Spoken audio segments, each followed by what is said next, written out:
So, artificial intelligence, it's not some sci-fi concept anymore, is it?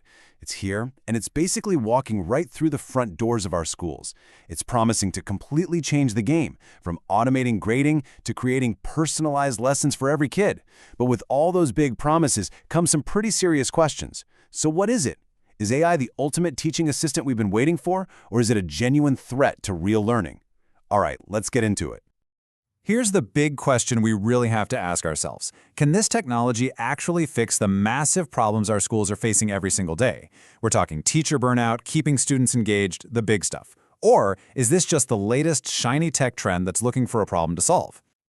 Okay, so before we can even talk about AI as a solution, we have to get a really clear picture of the problem. Let's start by looking at the incredible pressure our teachers and schools are under right now. Now check this out. A teacher's average work week is 50 hours. 50. But the really staggering part is that less than half of that time is actually spent face-to-face with students. The rest of it? It's eaten up by prep time, grading papers, and all that administrative stuff. I mean, that is a perfect recipe for burnout. And you know, that crazy workload just snowballs. It creates all these other issues. When you've got huge classes and no time, it's almost impossible to give each student the one-on-one attention they really need. Grading gets inconsistent, and we've all seen this. Students just look at the letter grade and totally ignore the feedback that's supposed to help them actually learn something. So, with all those challenges on the table, here comes AI, promising to be the solution to everything. Let's take a look at what the people who are championing this technology claim it can actually do. To really get the potential here, you have to understand just how different AI is from the tech we're used to. This chart from the US Department of Education just lays it out perfectly. We're moving away from simple stuff like typing and clicking. Now we're talking about natural interactions, speaking to the computer or drawing things. And instead of just showing us information, AI can actually plan, adapt, and have conversations with us. It's not just a tool anymore, it's more like an interactive partner. And this brings us to one of the biggest promises of all: efficiency. Get this. Some AI grading systems can speed up marking by up to 80%. 80! Just stop and think for a second what a teacher could do with all that time back.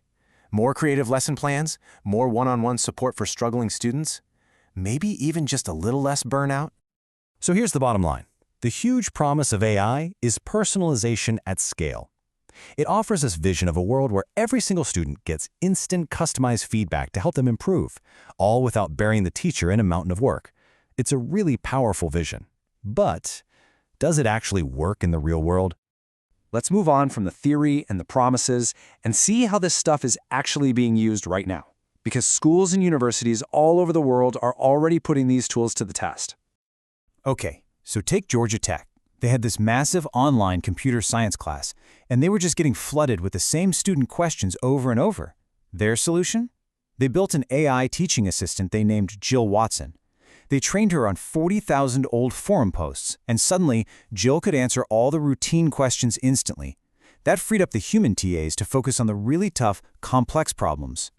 And it's not just happening at universities. Down in Australia, a high school started using an AI platform that built a unique, personalized math curriculum for every single student. It would figure out what they knew, where they were struggling, and adapt the lessons in real time. And the results were amazing. Kids were way more engaged, and their test scores went up.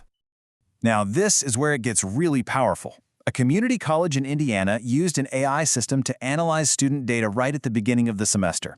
Within the first 2 weeks, it flagged students who were at risk of failing. Because they could step in so early with extra support, they helped 3,000 students get back on track. I mean, 3,000. That is a huge, life-changing impact. Okay, those examples are seriously impressive. But let's be real, it's not all sunshine and roses. For every one of those incredible promises, there's a potential pitfall. So now we've got to flip the coin and look at the other side, the very real risks and the tricky ethical questions. So the first major point of tension is all about control. You can think of it like a slider. On one end, the teacher is 100% in charge. On the other end, the technology completely takes over. The whole debate is about finding that sweet spot. How much can we safely hand over to an algorithm? And where do we absolutely need a human to have the final say? And that control issue leads directly to another big problem. See, for an AI to create personalized lessons, it needs data. Lots and lots of student data.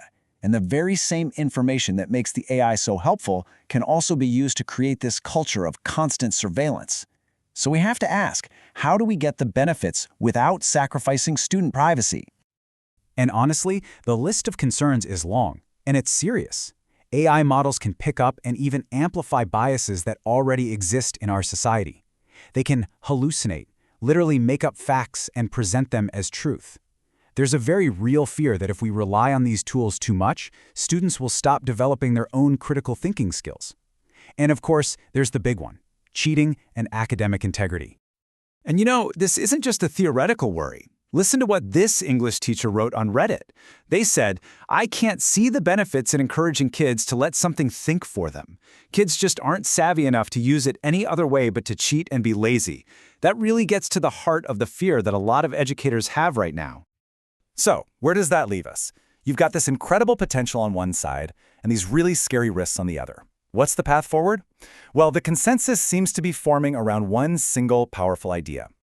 It's called the human-in-the-loop model. The idea is actually pretty simple, but it's profound. AI should be a tool that makes humans better, not a tool that replaces human judgment.